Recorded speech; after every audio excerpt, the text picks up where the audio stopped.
Luis Marti is getting 4 cases of water and fed up with lead-contaminated water flowing from his faucets in Newark. What's your message to the mayor? Oh, please, fix the water.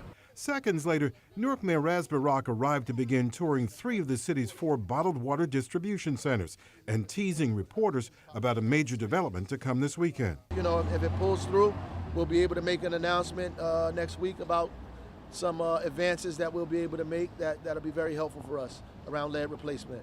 Frustrated residents say the Barak administration has mishandled the latest crisis of filtered water showing lead levels above the EPA's action level, the result of corrosion control not up to par at the Pequannock treatment plant that serves the western half of the city. I'm not concerned about that. Right now I'm concerned about getting through this lead issue that we have in the city. I mean, when election time comes around, we'll talk about that. Last week, a federal judge heard the city was giving water to customers of the Wanacue district that serves the eastern part of the city while fighting a lawsuit demanding the same. The judge said, "I have to say that there does appear to be a haphazardness in the manner in which we are dealing with this awful situation." That is our policy. We're giving away water to folks, but we know everybody doesn't need it. And the important thing, and it's important for us to make people understand that, because everybody in the city does not have a lead service line issue. The governor has declined to declare a state of emergency, which could bring in federal dollars to speed up the program to replace lead pipes from the street to private houses.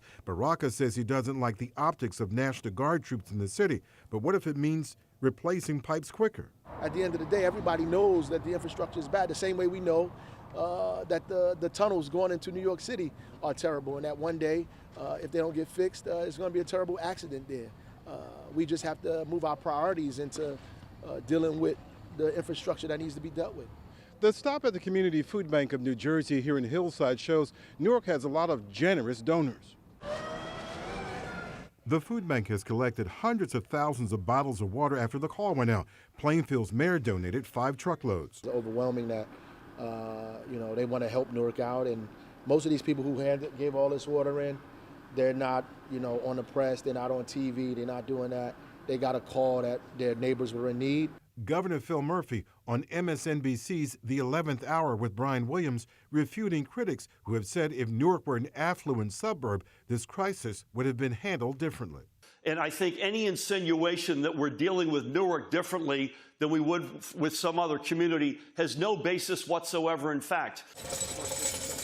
Paradise Baptist Church is receiving private donations of bottled water and giving it away, no questions asked.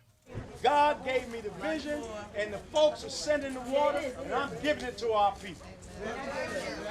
Kimberly Parks lives nearby in an apartment building. She says she doesn't trust what comes from the faucet. Just scared I'm going to get lead. Testing of the water and residents' blood continues. The New Jersey Poison Center has urged parents to give kids foods loaded with calcium, iron, and vitamin C, leafy vegetables, beans, lean meats, oranges, and green and red peppers, and more to prevent lead absorption. The mayor's tour ended with advice to be on the lookout for a big development this weekend. I mean, getting to the fundamental problem, which is the lead service line. Perhaps some progress to counter the panic over lead-contaminated drinking water. In Newark, Michael Hill, NJTV News.